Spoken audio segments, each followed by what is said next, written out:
Hello everyone. Today I will be discussing on literary characters again. In the first part of this series, we have covered some of the characters whose name starts with A. Now I would like to move on to some more characters. First, let's begin with Adam Bede. I'm sure you all heard that name. Yes, it is the 1859 novel written by George Eliot. E-Litt herself describes her first long novel as a country story full of the breath of cows and the scent of hay. Wait, is George Eliot the real name of the author? No, it is the pen name of Mary Ann Evans.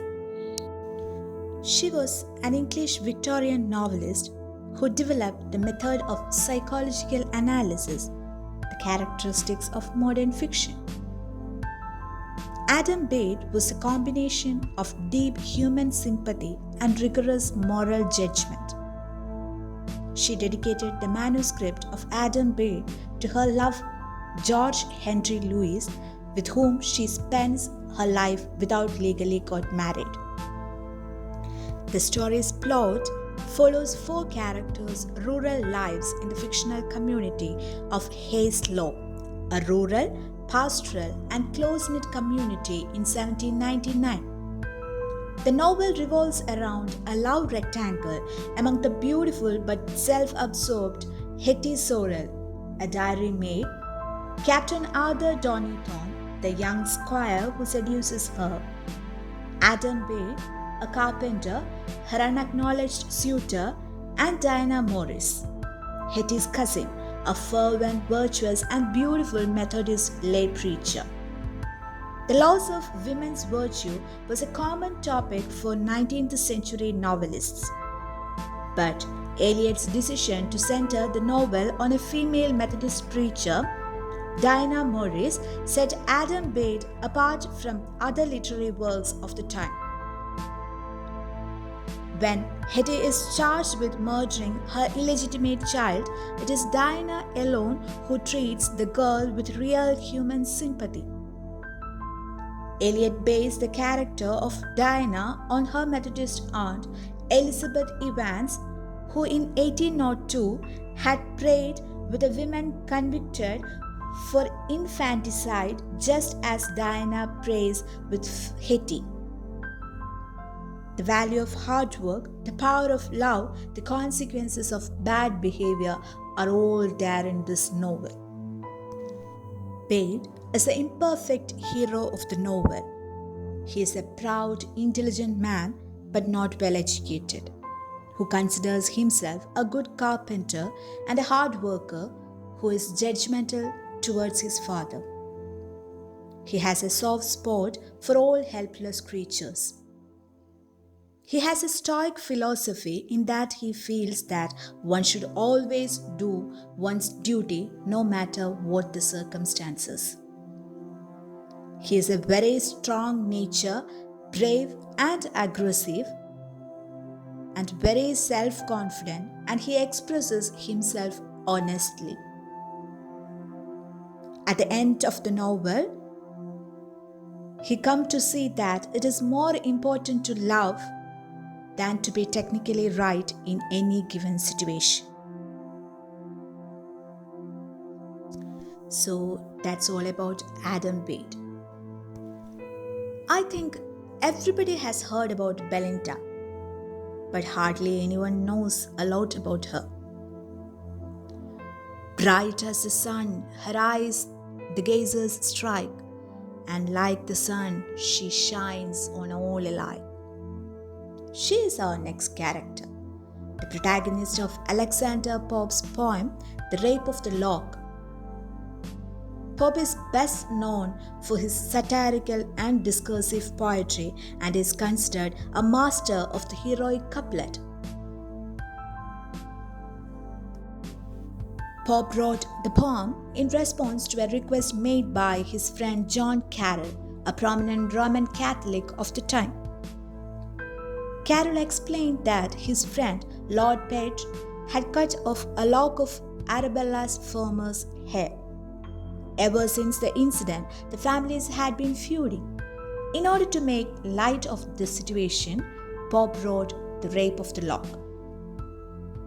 The stealing of Miss Belfamo's hair was taken too seriously and caused an estrangement between the two families, though they had lived so long in great friendship before. A common acquaintance and well-wisher to both desired me to write a poem to make a jest of it and laugh them together again. It was with this view that I wrote The Rape of the Lock, says Pope. The poem is a mock epic that satirizes the upper class in London at the time. The story focuses on the central character Belinda, whose lock of hair is cut off at a social gathering. Although trivial to most, Belinda is outraged that her lock of hair has been cut by the Baron. In The Rape of the Lock, Pope uses Belinda and the Baron to mock two of his acquaintances, Arabella Fermor and Lord Petre. The poem follows the events of the night leading up to Belinda's horrific loss. Belinda is a vain, upper-class, high-strung and conceited woman who is always seen as a center of attention. Her society puts her on a high pedestal, always giving her praise when possible. Belinda's childishness, vanity, and superficiality come out even more strongly when the Baron relieves her of one of her pretty locks. Belinda lives by the code of beauty. Her whole life is utterly devoted to it. Her very name comes from the Latin for lovely to behold. Pope often describes Belinda in gushing superlatives such as the brightest fair and the fairest of mortals. She enjoys flirting, and she never really entertains the idea of giving into love and marriage. She is a type of girl one would expect to have a favorite curl.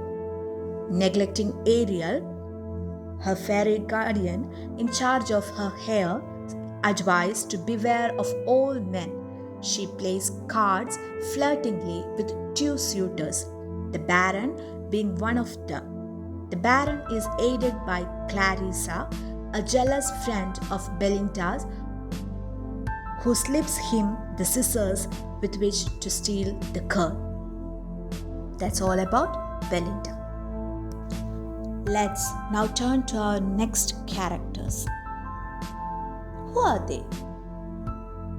None other than Captain Bobadil and Brainworm from Every Man in His Humour, written by Ben Jonson.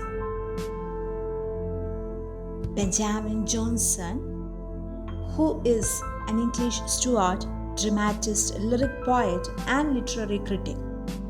He is generally regarded as the second most important English dramatist after William Shakespeare during the reign of James I, under whom he received royal favor and patronage. He is often identified as England's first common law poet laureate. He apparently played the leading role of Hieronimo in Thomas Kit's The Spanish Tragedy. Sons of Ben were the dramatists who were overtly and admittedly influenced by Jonson's drama, his most distinctive artistic achievement. Jolly Davies listed 11 playwrights in this group, which includes Richard Brough, Thomas Nabbs, Thomas Killigrew, Sir William Davden, etc. His circle of admirers and friends who called themselves the Tribe of Ben was a self-description by some of the Cavalier poets who admired and were influenced by Jonson's poetry met regularly at the Mermaid Tavern and later at the Devil's Head. Among his followers were nobles such as the Duke and Duchess of Newcastle, as well as writers including Robert Herrick, Richard Lovelace, Sir John Suckling, James Howell, and Thomas Carew. Johnson was also friends with many of the writers of his day, and many of his most well-known poems include tributes to friends such as Shakespeare, John Donne, and Francis Bacon. Since the time of the ancient Greeks and Romans, basic fluids, black bile, yellow bile, phlegm, and blood were the four humors believed to control a person's temperament and health. The doctrine of the four elements entering into the composition of the body and determining the temperament had its origin in medieval physiology. It was formulated as a theory of the humors. Fire was hot and dry, air hot and moist, water cold and moist, earth cold and dry. The effect of these in the humane system was that fire produced choler, air produced blood, water phlegm, and earth melancholy. Ben Jonson utilized this theory in his play by making each character dominated by a certain humor. The play was first performed by Lord Chamberlain's men in 1598 at the Curtain Theatre. It was acted at court on February 2, 1605. Shakespeare himself may have played no well in these early stagings. Will Kemp, Will Sly were all part of this play. In this play, he tried to bring the spirit and manner of Latin comedy to English popular stage by presenting the story of a young man with an eye for a girl who has difficulty with a phlegmatic father, is dependent on a clever servant, and is ultimately successful. In fact, the standard plot of the Latin dramatist Plautus. The play has a prologue and 4 acts. Through this play, firstly, Jonson seeks to give an accurate depiction of the deeds and language of Elizabethan London. Secondly, he wants to fill the play with characters that show an image of the times. I would now like to move on to the character of Bobadil in detail. Captain Bobadil is a cowardly braggart and a hothead who pretends to have exceptional skill in fencing, who lodges at Cobb's house. He is extremely boastful, talking constantly about his exploits in this war or that. He is a former captain and is referred to as Paul's man, a term Jonson used to imply he was a stale knight. He used to borrow money and smokes copious amount of tobaccos. He is fond of quoting snatches of Elizabethan plays, particularly from the Spanish tragedy. He is foolish but not vicious. One of the distinctions of the role is that Charles Dickens acted it in a 19th century performance of the play. Well, that's about it for Bobadil. Next, turning to Brainworm, who is a clever trickster and a gentle rogue, is old Novel's witty, mischievous servant, but is loyal to his son Edward. A literary descendant of the witty slave of Roman comedy, he is the prime mover of the dramatic action. He disguises himself into several roles and made all the confusions in the story. At the end, he exposes himself for who he really is. His wit arouses Justice Clement's admiration and earns his pardon. So that's all about brainworm. That brings me to the end of this video. If you like this video, don't forget to share and comment. Please do subscribe to the channel. Thank you for listening.